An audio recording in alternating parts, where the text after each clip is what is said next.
Pranam Jai Jinendra. Let's start with Mangalacharan. Namo Ariyantanam, Namo Siddhanam, Namo Ayariyanam, Namo Vajjayanam, Namo Loe Savvasavanam. Aso Panchanamukaro Savapavapanasano, Manglarancha Savesim Pramoi Mangalam, Ragadvesha Vijetaram, Gnataram Visvavastuna Sakra Puja Giramesham, Tirtesham Shrutimanae, Pannagecha Surendrecha, Kausike Pada Sanskrisi, निर्विशेष मनस्काय श्री वीर स्वामी ने नमः। तो last class में हमने निगोद के जीव के बारे में हमने काफ़ी डिटेल में देखा था। तो ये क्लास में will start with a new topic, और ये क्लास में हम देखेंगे कि जीव एक भव से दूसरे भव, ये 14 राजलोक में जीव एक भव से दूसरे भव में गति कैसे करता है, उसके पीछे उसका साइंस क्या है, तत्व क्या है, उसके बारे में हम थोड़ा डिटेल में देखेंगे। तो कोई भी जीव अपना इस भव का जब वो आयुष्य पूर्ण करता है तो वो परभव में जाता है। वो आइधर वो परभव में जाता है या फिर वो मोक्ष में जाता है।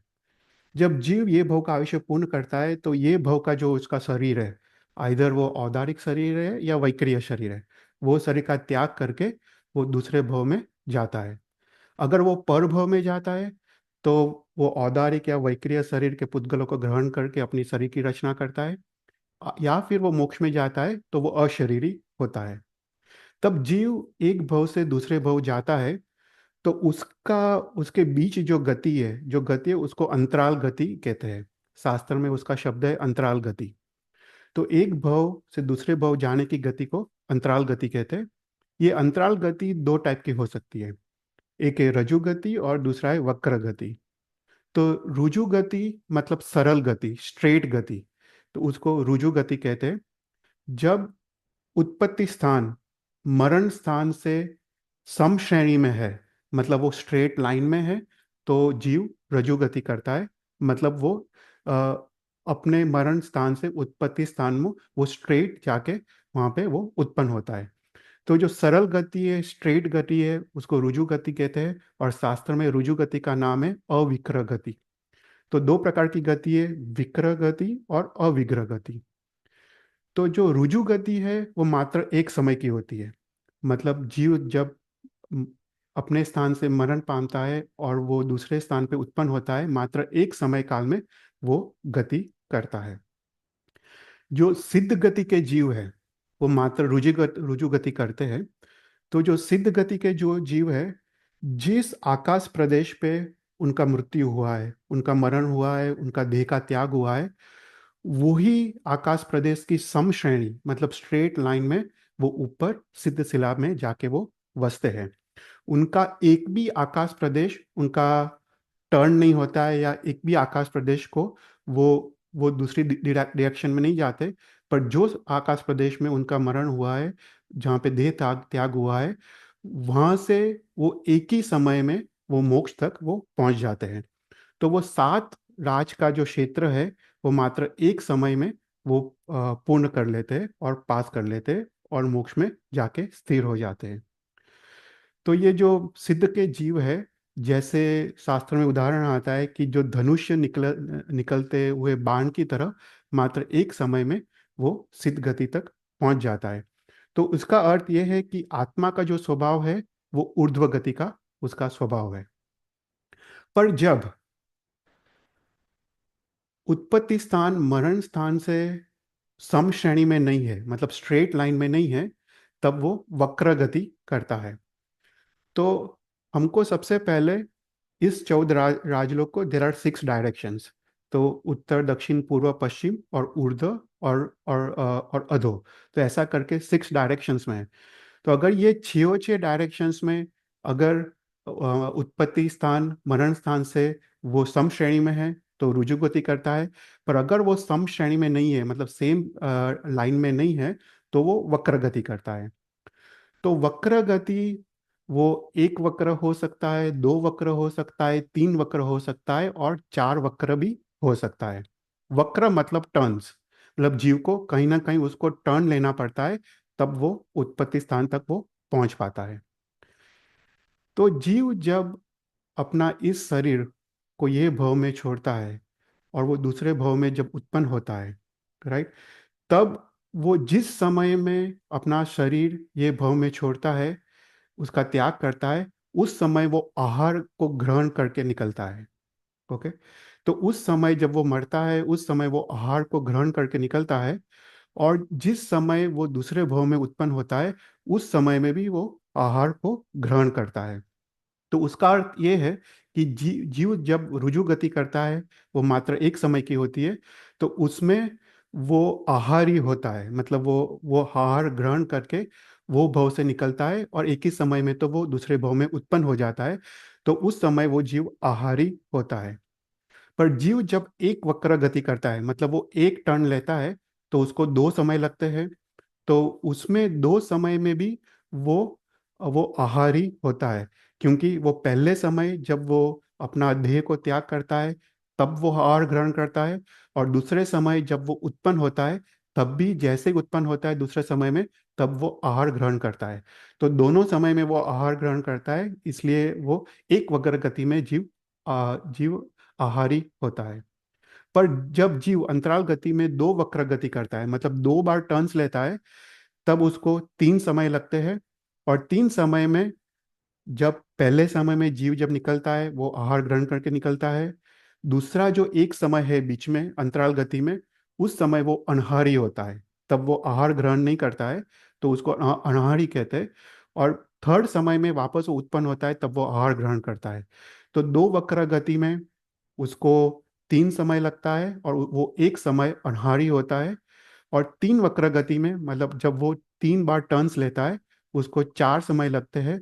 उसमें वो 2 समय अनहारी होता है। और कभी कभी वो 4 वक्र गति भी करता है, हम इसको डिटेल में देखेंगे कि कब वो 4 वक्र गति करता है। पर कभी कभी वो 4 वक्र गति करता है, मतलब वो 4 बार टर्न्स लेता है, तब उसको 5 समय लगता है, और वो 3 समय के लिए अनहारी होता है। अगर हम, जैसे हम पूजा करते हैं भगवान की, और नैवेद्य पद की पूजा आती है, तो हम क्या बोलते हैं? अनहारी पद में करया विग्रह गई अनंत, दूर करीते दीजिए अनहारी शिव संत। राइट। तो उसमें हम क्या क्या कहते हैं? राइट। अनहारी पद में करया विग्रह गई अनंत, मतलब मैंने विक्रह गति में अनहारी पद तो अनंत बार की है, मतलब ये वक्र गति में, वक्र गति में ही अनहारी पद है, राइट। एक वक्र पद गति में नहीं है, 2 वक्र गति, 3 वक्र गति और 4 वक्र गति में अनहारी पद है। तो जीव अनहारी रहता है। तो यहाँ पे नैवेद्य पूजा में हम कहते हैं कि हे भगवान, मैंने तो वक्र गति में, मैंने तो अनंती बार वक्र गति किया है, क्योंकि हमने अनंत भव लिए हैं, और अनंती बार मैंने वक्र गति किया है। और इस अनंती बार वक्र गति करने में मैं अनंती अनंत अनंत काल में अनहारी रहा हूँ, पर उसका कोई वैल्यू नहीं है। उसका ऐसा अनहारी पद मुझे नहीं चाहिए। मुझे तो कैसा अनहारी पद चाहिए? दूर करीते दीजिए अनहारी शिव संत। मुझे तो आपका जैसा अनहारी पद चाहिए, मोक्ष जैसा, कि मोक्ष में जाने के बाद मैं परमानेंट बेसिस पे मैं अनहारी बन पाऊँ। तो ये जो नैवेद्य पद की पूजा में हम इसी इसी की हम बात करते हैं। कोई कोई क्वेश्चंस?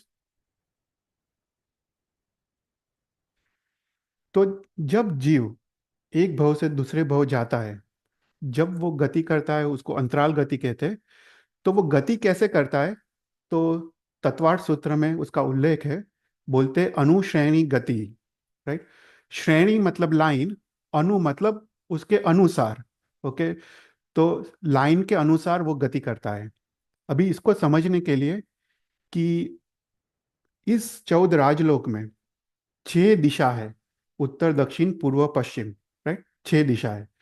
और ऊर्ध्वलोक और ऊर्ध्व और अधो, ऐसा करके 6 दिशा है। ये 6 दिशा में आकाश प्रदेश के जो पुद्गल है, वो स्ट्रेट लाइन में रहे हुए हैं। राइट। अपना 14 राजलोक 3 डायमेंशनल है, वो समझना है। हम पिक्चर में हर बार 2 डायमेंशनल दिखाते हैं, पर एक्चुअली वो 3 डायमेंशनल है।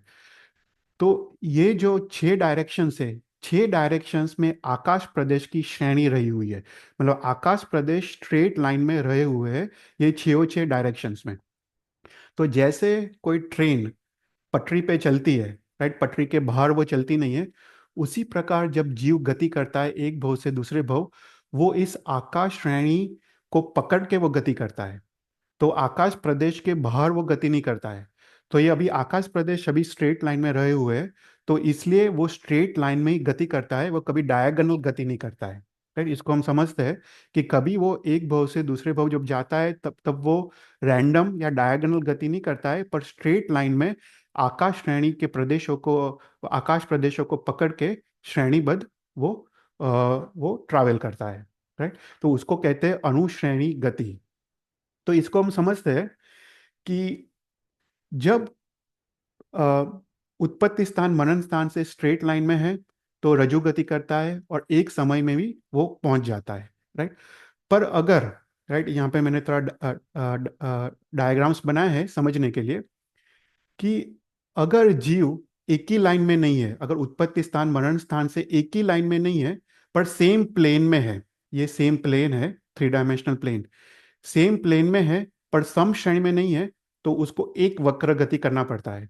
तो उसको सबसे पहले एक गति करता है, यहाँ पे एक टर्न मतलब एक वक्र गति।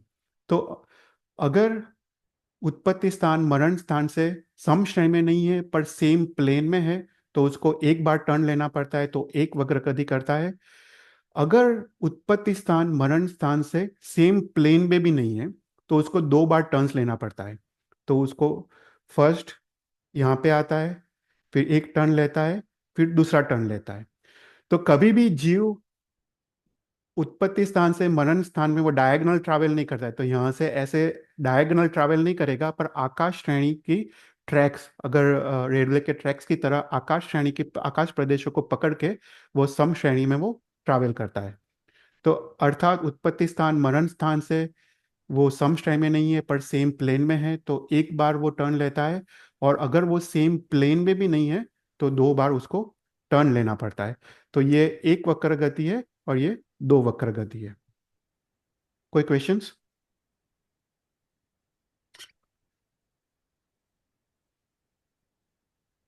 तो यहाँ पे मैंने थोड़ा और एक्सप्लेन किया है कि रज्जु गति मतलब ऑल द सिक्स डायरेक्शंस में टोटल थ्री प्लेन्स होते हैं। राइट, अगर तुम सिक्स डायरेक्शंस ले लो तो ये नॉर्थ साउथ, ईस्ट वेस्ट और अप एंड डाउन, मतलब ऊर्ध्व और अधो। तो अगर उत्पत्ति स्थान मरण स्थान से सेम लाइन में है तो एक ही समय में वो जीव पहुंच जाता है और उसको रज्जु गति कहते हैं। पर अगर सम श्रेणी में नहीं है पर सेम प्लेन में है तो उसको एक बार टर्न लेना पड़ता है, तो उसको एक वक्र गति कहते हैं।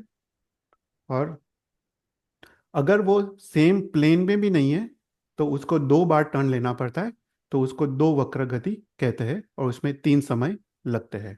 राइट, तो अभी हम चौदह राजलोक की बात करते हैं। अभी चौदह राजलोक हमने देखा कि वो थ्री डायमेंशनल है। राइट, हमको पिक्चर में टू डायमेंशनल दिखता है, पर वो हर एक जो क्षेत्र है वो डिस्क की तरह है। अगर नरकावास ले लो या अपना जम्बू द्वीप ले लो, अधिद्वीप ले लो और देवलोक ले लो, सभी सबकी हमने ज्योग्राफी हमने डिटेल में देखी थी। सब कुछ सर्कुलर शेप में है, तो पूरा चौदह राजलोक एक सर्कुलर शेप में है। तो अभी क्वेश्चन होता है कि ठीक है, रज्जु गति, एक वक्र गति और दो वक्र गति तो पता चला, पर जीव तीन वक्र गति कब करता है और जीव चार वक्र गति कब करता है? राइट, तो अभी चौदह राजलोक में जो सेंटर का एरिया है, जो त्रस नाड़ी है, उसमें मात्र त्रस त्रस जीव और स्थावर जीव दोनों है। तो त्रस जीव मात्र त्रस नाड़ी में है, त्रस नाड़ी के बाहर मात्र स्थावर जीव है। राइट, तो कोई भी जीव त्रस नाड़ी से उत्पन्न होके वापस मर के त्रस नाड़ी में वापस उत्पन्न होता है, तो वो आइधर रज्जु गति करता है, एक वक्र गति करता है, या दो वक्र गति करता है।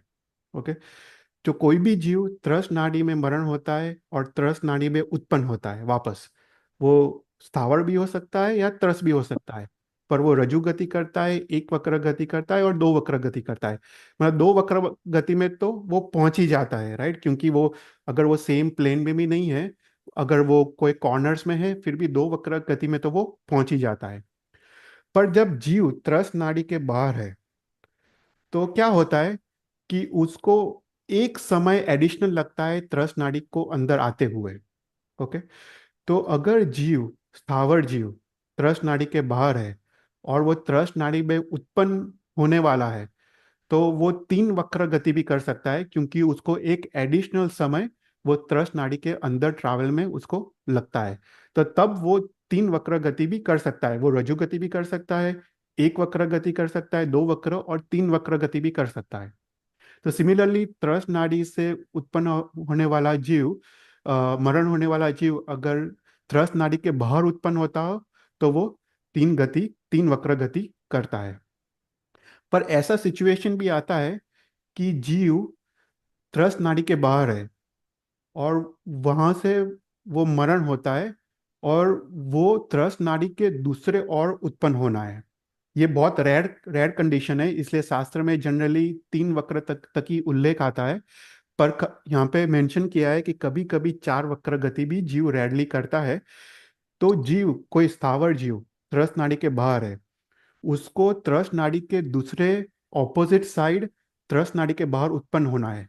तो तब वो 4 वक्र गति करता है। उसको 1 वक्र गति, उसको एक गति त्रस्त नाड़ी के अंदर लगती है, फिर वापस वहां पे वो 2 वक्र गति करता है, और वापस उसको एक समय एडिशनल और एक गति एडिशनल लगती है, वापस उसको त्रस्त नाड़ी से बाहर जाते हुए। राइट। तो यहाँ पे पता चला, तो उसका मतलब है कि त्रस्त जीव, राइट, जो त्रस्त नाड़ी में है, वो सिर्फ रज्जु गति करते हैं, 1 वक्र गति करते हैं और 2 वक्र गति करते हैं। पर जो स्थावर जीव है, वो रज्जु गति कर सकते हैं, 1 वक्र, 2 वक्र, 3 वक्र और 4 वक्र। ये पांचों पांच गति स्थावर जीव कर सकते हैं। पर त्रस्त जीव मात्र रज्जु गति, 1 वक्र और 2 वक्र गति कर सकते हैं। तो कोई भी क्वेश्चंस?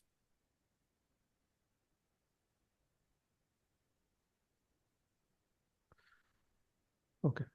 तो अभी इसके इसके पीछे हम थोड़ा इसके तत्व, इसके साइंस को जानते हैं। तो यहाँ पे लिखा है, विग्रह गति में कर्मयोग है। राइट। तो इसको हम समझते हैं कि योग मतलब क्या है। शास्त्र में योग के काफी डेफिनेशंस है। एक डेफिनेशन ऐसा है कि जो भी क्रिया मन वचन काया की जो मोक्ष के साथ जोड़ान करें, उसको योग कहते हैं। पर यहाँ पे वो योग नहीं लेना है। यहाँ पे योग मतलब अ, अपना आत्मशक्ति, अपना जो आत्म जो वीर्य है, उसका जो वीर्यांतराय कर्म के संयोगक्षम से मन वचन काया के साथ जो जोड़ान होता है, और उसके कारण जो भी संसारिक क्रिया होती है, उसको योग कहते हैं। तो जीव मन का उपयोग करके वो क्रिया करता है, वचन का उपयोग करके संसार की क्रिया करता है, और काया का उपयोग करके वो संसार की क्रिया करता है। तो जो भी संसार की क्रिया है, जो संसारिक जीव करता है, वो मन वचन काया का उपयोग करके अपना आत्मशक्ति, वीर्य, उसमें वो उपयोग करके वो क्रिया करता है, उसको यहाँ पे योग कहा है। तो यहाँ पे ऐसा लिखा है कि विग्रह गति में मात्र कर्म योग है। राइट। इसको हम समझते हैं कि विक्रय गति मतलब जो टर्न्स वाला जो गति है, मतलब जो एक जीव एक भव से दूसरे भव में पर भव में जाता है। राइट। तो उसमें वो जो वक्र गति करता है, उसमें मात्र कर्म योग है। तो उसको समझने के लिए सबसे पहले हम समझते हैं कि 5 प्रकार के शरीर कौन से हैं। तो कोई भी संसारी जीव को 5 प्रकार के शरीर मैक्सिमम हो सकते हैं। कितने कितनी बार 2 शरीर होते हैं, 3 शरीर होते हैं, और मैक्सिमम 4 शरीर होते हैं। पर शरीर के जो डिविजन है वो टोटल 5 है। तो उसमें सबसे पहला जो शरीर है वो औदारिक शरीर है। तो औदारिक शरीर मतलब जो मनुष्य और तिर्यंज का शरीर है, वो औदारिक शरीर है। जो औदारिक जो शब्द है, वो उदार शब्द से बना है। उदार शरीर वाला। उदार मतलब स्थूल शरीर वाला। मतलब औदारिक वर्गना के पुद्गल है, वो सबसे स्थूल है। सबसे स्थूल मतलब सबसे बड़े है। तो सबसे बड़े सबसे स्थूल पुद्गलों का जो शरीर है, उसको औदारिक शरीर कहते हैं। ये जो शरीर है वो मनुष्य और तिर्यंज को होता है। ये शरीर को जब घात लगता है, तब वो जीव का मृत्यु होता है। और ये शरीर 7 धातुओं से बना है। राइट। उसमें मांस, लज्जा, हाड़का, चर्बी, राइट, ऐसे करके जो अपने अंदर जो 7 धातु है, राइट, टिश्यूज, कार्टिलेजिस, वो जब जो 7 धातु है उसका ये शरीर बना हुआ है। तो उसको औदारिक शरीर कहते हैं। दूसरा शरीर है वो है वैक्रिय शरीर। वैक्रिय शरीर औदारिक शरीर से भी सूक्ष्म है। वो वैक्रिय शरीर है। वो देव और नारक को भव प्रत्यय होता है, मतलब वो भव में उत्पन्न होने के कारण वो देव और नारद के जीव ये वैक्रिय शरीर की रचना करते हैं। तो ये वैक्रिय शरीर के पुद्गल और सूक्ष्म होते हैं। तो ये शरीर कैसा होता है कि वो छोटा हो सकता है, बड़ा हो सकता है, वो हैवी हो सकता है, लाइट हो सकता है, इतना लाइट हो सकता है कि वो पानी पे तैर चल सकता है। फिर वो एक से अनेक हो सकता है, अनेक से एक हो सकता है। राइट, हमको जैसे शक्रेंद्र भगवान को जब माता से वो मेरू पर्वत तक ले जाते हैं तो शक्रेंद्र 5 रूप करते हैं। राइट, एक एक भगवान को कैरी करता है, 2 साइड चामर होते, एक दीपक होता है। राइट, ऐसा करके 5 रूप शक्रेंद्र बनाते हैं। तो ये शरीर एक से अनेक हो सकता है और अनेक से एक हो सकता है। फिर ये शरीर का रूप बदल सकता है, स्वरूप बदल सकता है, कि जैसे देवता ब्राह्मण का रूप करके वो यहाँ पे भरत क्षेत्र में आते हैं। राइट, तो ये शरीर का स्वरूप बदल सकता है, छोटा बड़ा हो सकता है, हैवी लाइट हो सकता है, एक से अनेक हो सकता है, अनेक से एक एक हो सकता है। और ये शरीर को घात नहीं लग सकता है। मतलब जितना भी ये शरीर को घात लगता है पर जीव मरता नहीं है।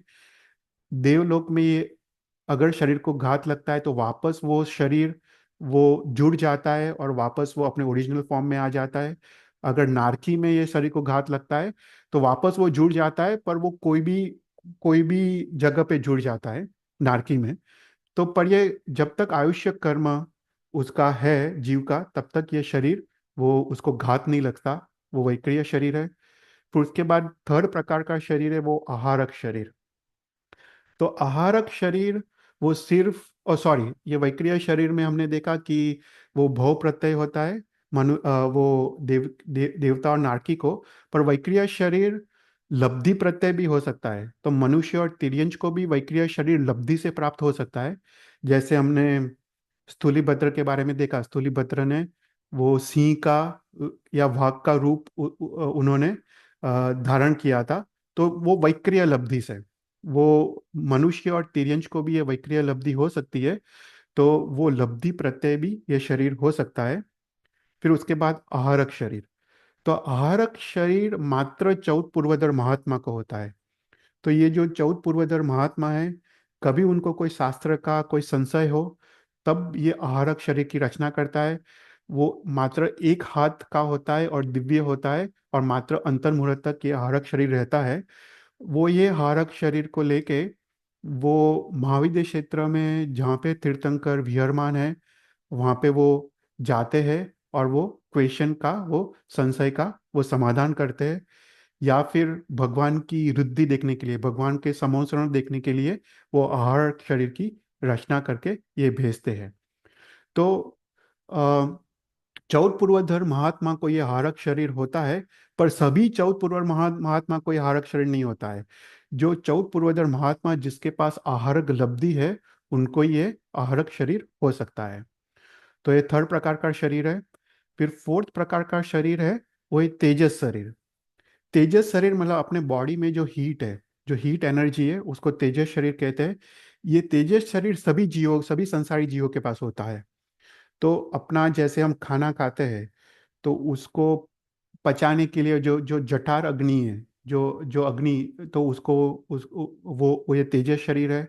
अपना बॉडी का जो टेम्परेचर जो मेंटेन होता है, वो तेजस शरीर के कारण कारण टेम्परेचर मेंटेन होता है। अपने बॉडी में जो भी मेटाबॉलिक फंक्शंस है, जो भी अपने इंटरनल जो फंक्शंस हो रहे हैं, सर्कुलेटरी सिस्टम्स, डाइजेशन से लेके सभी सभी फंक्शंस, वो ये तेजस शरीर के कारण हो रहे हैं।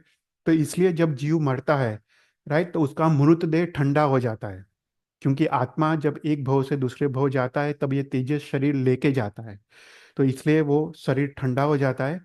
तो ये तेजस शरीर सभी जीवों के पास होता है।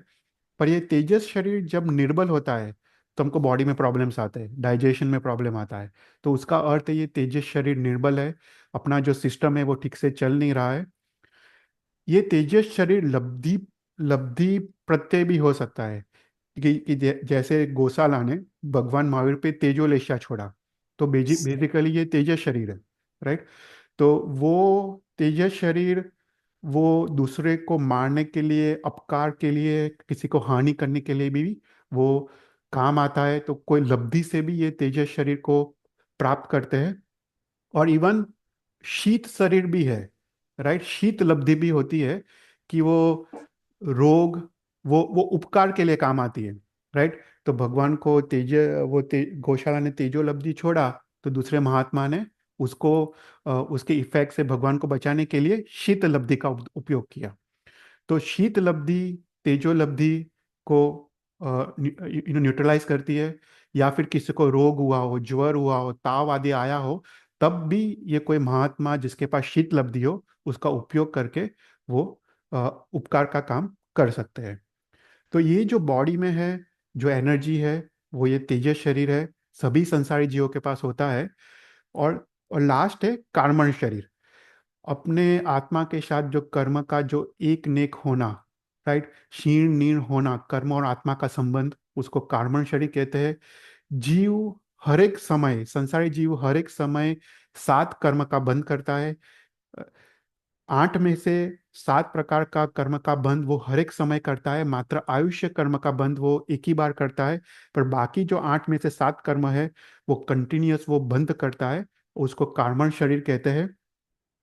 तो ये कार्मण शरीर, कर्म के आश्रय जो हमने देखा, मिथ्यात्व, कषाय, मन वचन काया के योग, प्रमाद और फिर वीरति अवीरति से ये कर्म का आत्मा बंद करता है। और कर्म का उदय और कर्म का बंध, उसको कार्मण शरीर कहते हैं। तो ये 5 प्रकार के शरीर है। अभी जब संसारी जीव जब वक्र गति करता है, राइट, उसमें तेजस और कार्बन शरीर साथ में आता है। अगर वो मनुष्य है, तिर्यंच है, तो औदारिक शरीर का त्याग करता है। अगर वो देव या नारकी है, वो वैक्रिय शरीर का त्याग करता है। तो पर तेजस और जो कार्बन शरीर है, वो वो एक भव से दूसरे भव आता है। मात्र जब जीव मोक्ष में जाता है, तो ये पांचों में से 5 एक भी शरीर आता नहीं है। जीव जो मोक्ष में जाता है वो तेजस शरीर भी साथ में नहीं आता, कार्बन शरीर भी साथ में नहीं आता। पर इवन जीव जब रजू गति करता है, पर दूसरे भव में उत्पन्न होने वाला होता है, तब तेजस शरीर और कार्बन शरीर साथ में आता है। कोई क्वेश्चंस? तो इसको हम समझते हैं कि शास्त्र में कहा है कि वक्र गति में कर्म कर्म योग है। उसका मतलब क्या? तो शास्त्र में 15 प्रकार के योग का वर्णन किया गया है। तो मन वचन काया का उपयोग, राइट, आत्मशक्ति का उसमें उपयोग, तो उसको योग कहते हैं। तो शास्त्र में 15 प्रकार के योग है। तो उसमें वचन के 4 योग, मन के 4 योग और काया के 7 योग, राइट। तो उसमें जीव जब एक भव से दूसरे भव जाता है, तब वो मन का भी त्याग करता है, तो उसको कोई मन का तो योग होता नहीं है। वो अपने वचन को भी त्याग करता है, तो वचन के भी एक भी योग नहीं होता है। और काया में भी वो औदारिक शरीर या वैक्रिय शरीर का त्याग करता है, तो उसके संबंधी भी कोई भी योग नहीं है। पर काया में एकमात्र कर्म योग होता है। तो इसको हम समझते हैं कि योग 15 प्रकार के हैं। तो जैसे वचन योग है, तो वचन योग 4 प्रकार के हैं। तो 4 प्रकार के कौन से वचन योग? सत्य वचन, राइट, हम कोई सत्य बोले कि हमको कर्म का नाश करना है, राइट, वो सत्य वचन है। फिर असत्य वचन, हम कुछ भी असत्य बोले, राइट, तो उसको मिथ्यात्व जो भी कहते हैं वो असत्य वचन है। फिर मिश्र मिश्र वचन मतलब वो सत्य भी हो सकता है और असत्य भी हो सकता है। फॉर एग्जाम्पल, अगर एक हस्बैंड और वाइफ जा रहे हैं, तो कोई ऐसा बोले कि पुरुष जा रहा है, राइट, तो वो मिश्र वचन है, क्योंकि पुरुष अकेला नहीं जा रहा है, स्त्री भी जा रही है, राइट। तो वो मिश्र वचन है, वो सत्य भी नहीं है, असत्य भी नहीं है। फिर उसके बाद फोर्थ टाइप ऑफ वचन है असत्य मूषा। मतलब जो वचन सत्य भी नहीं है, असत्य भी नहीं है। फॉर एग्जाम्पल, हम किसी को कहे कि कल तेरे को अमेरिका जाना है, तो वो सत्य भी नहीं है, असत्य भी नहीं है, राइट। वो सिर्फ वचन है। तो ऐसे 4 प्रकार के वचन होते हैं, उसको 4 प्रकार के वचन योग कहते हैं। तो ये चारों 4 प्रकार के वचन योग अंतराल गति में तो होते नहीं है, क्योंकि वचन का त्याग किया है। फिर 4 प्रकार के मन योग होते हैं, उसमें सेम है, सत्य मन योग, असत्य मनोयोग, मिश्र मनोयोग और असत्य मिश्र मनोयोग, राइट। क्योंकि इसमें थिंकिंग है, हम कुछ सत्य सोचे, असत्य सोचे, मिश्र सोचे, या फिर कुछ जनरल सोचे जो सत्य और असत्य भी नहीं है, तो उसको 4 प्रकार के मनोयोग कहते हैं। तो ये 4 प्रकार के मनोयोग भी अंतराल गति में नहीं होते, क्योंकि जीव मन का भी त्याग करता है। पर अभी काया योग, तो काया योग में 7 प्रकार है, उसमें से एकमात्र कार्मण योग अंतराल गति में होता है। तो ये 7 काया योग कौन से है? तो पहला है औदारिक। तो औदारिक काया योग मतलब हम जो भी संसार की, मनुष्य या तिर्यंच जो भी संसार की क्रिया करता है, राइट, हम खाना बनाते हैं, हम वॉकिंग करते हैं, जो भी हम काया का उपयोग करके जो क्रिया करते हैं, उसको औदारिक काया योग कहते हैं। वो भी अंतराल गति में नहीं है, क्योंकि औदारिक शरीर का तो त्याग किया है। फिर औदारिक मिश्र काया योग। तो औदारिक मिश्र काया योग क्या है? कि जीव जब एक गति से दूसरे गति में जाता है, तब वो, जब वो उत्पन्न होता है, तो पहले समय पे ही वो आहार ग्रहण करता है, और वो अपनी क्षयोछय पर्याप्ति को अंतर मुहूर्त में वो कंप्लीट करता है। तो जब तक वो शरीर की रचना कर रहा है, अभी तक उसकी शरीर की रचना पूर्ण नहीं हुई।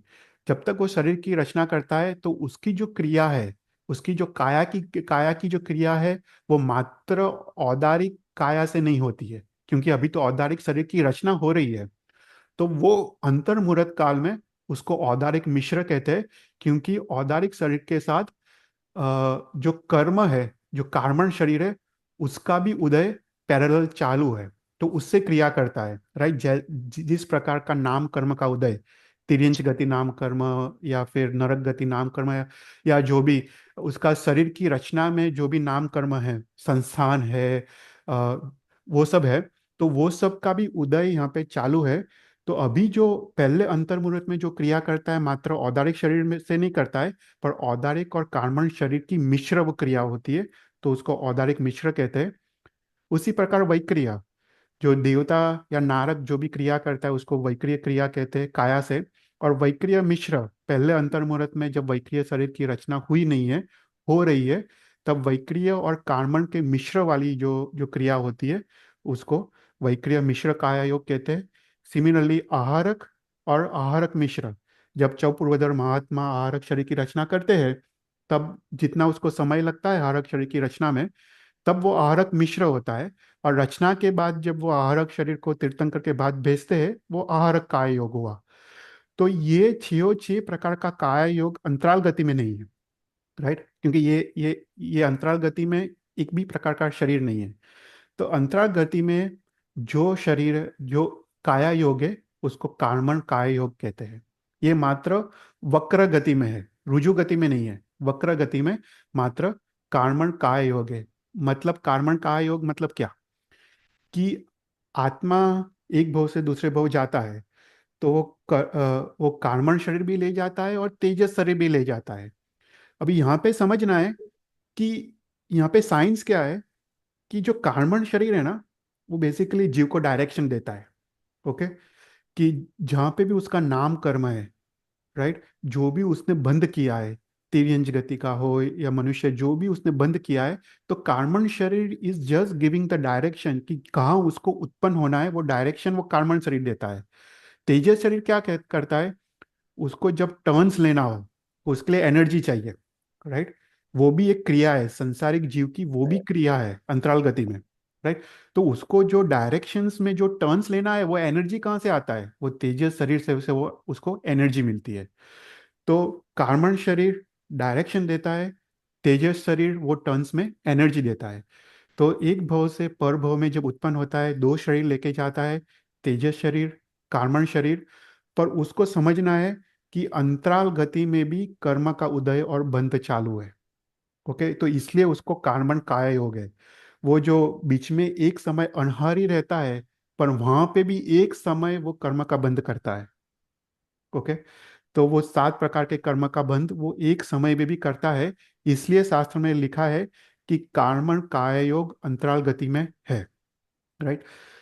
अभी तो क्वेश्चन होता है, ठीक है, वक्र गति में, एक वक्र, दो, तीन, चार वक्र गति में तो कार्बन काय योग है, पर रज्जु गति में क्या? तो रज्जु गति में एक भी काया योग नहीं है। तो उसका उस तो ऐसा क्यों है? तो शास्त्र कहता है कि रुजु गति में अगर जीव मोक्ष में नहीं जा रहा है, एक भव से दूसरे भव में जा रहा है, वो तेजस शरीर और कार्बन शरीर तो साथ में ही लेके जाता है, राइट। सिर्फ मोक्ष में जाता है तब वो ये दोनों दोनों शरीर छोड़ के जाता है। पर वो दूसरे भव में जाता है तो ये 2 शरीर साथ में लेके जाता है। पर क्या होता है, जीव जब रुजु गति करता है, जो जिस समय वो अपना ये भव का शरीर छोड़ता है, जो वेग से छोड़ता है, जो जो फोर्स, जो एनर्जी से वो ये शरीर को छोड़ता है ना, वही एनर्जी उसको दूसरे भाव में उत्पन्न कर देती है।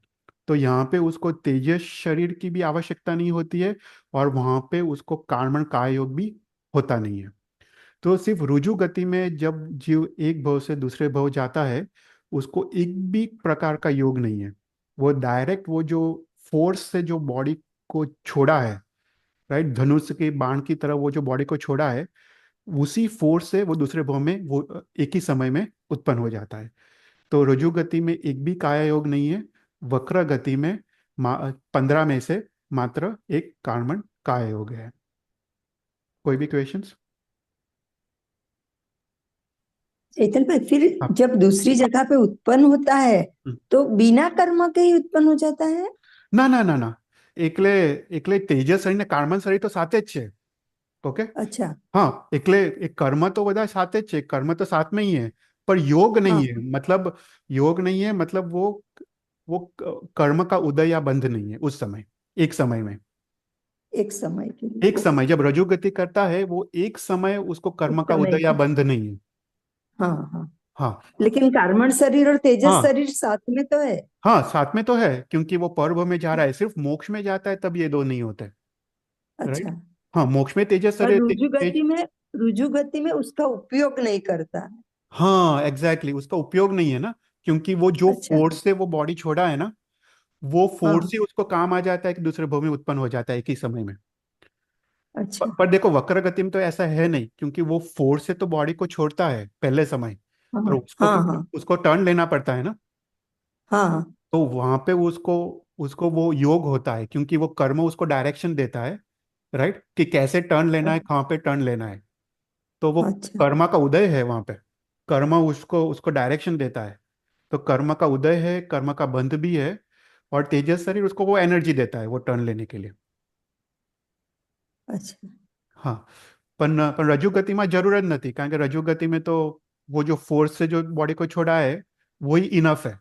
वही इनफ है, कोई डायरेक्शन की भी जरूरत नहीं, क्योंकि डायरेक्शन पहले ही नक्की हो गया है, जब बॉडी छोड़ता है तभी वो कर्म का उदय हो गया होता है डायरेक्शन के लिए। तो वो एक एक समय में कुछ भी नहीं है रजु गति में, राइट। पर वक्र गति में ये अ, सिर्फ कार्बन काय योग है। पर शरीर तो दोनों है, जब एक भव से दूसरे भव जाता है, तब तेजस शरीर और कार्बन शरीर दोनों लेके जाता है ना। ठीक। और उसके बाद में औदारिक और बेक्रिय या औदारिक ग्रहण करेगा, बराबर ना? हाँ हाँ, अगर वो मनुष्य तिर्यंश है, तो वो पहले समय में ही औदारिक। हार हार के पुद्गल ग्रहण करेगा, और फिर जिस प्रकार का उसको शरीर की रचना करनी हो, उस प्रकार के वो औदारिक या वैक्रिय के पुद्गल वो ग्रहण करके अपनी शरीर की रचना करेगा, राइट। तो जी। पहले शरीर की रचना, फिर इंद्रिय की रचना, फिर उसके बाद सॉरी, पहले आहार ग्रहण, हाँ। फिर आहार। शरीर की रचना, फिर इंद्रिय की रचना, उसके हम्म, बाद श्वासोश्वास, और उसके बाद मन, मन। मन की पर्याप्ति।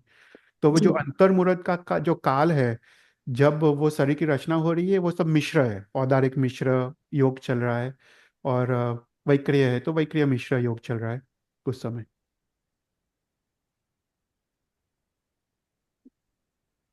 कोई कोई और क्वेश्चंस? जी जी। ओके। हाँ, तो नेक्स्ट क्लास में इसको